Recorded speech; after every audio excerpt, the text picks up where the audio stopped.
Привет! Сегодня я тебя познакомлю с основными дорожными знаками, которые ты должен запомнить. Ведь отличное знание дорожных знаков – залог твоей безопасности на улице. Пешеходный переход. Это, пожалуй, самый главный знак для пешехода. Он указывает на место наземного перехода проезжей части улицы, где ты можешь перейти из одной части улицы на другую. Устанавливается такой знак возле специальной разметки для пешеходов – зебры.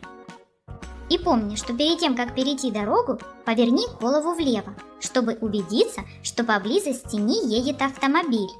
Дойдя до середины дороги, убедись, нет ли автомобиля справа. Если свободно, смело переходи на другую сторону. Подземный пешеходный переход. Этот знак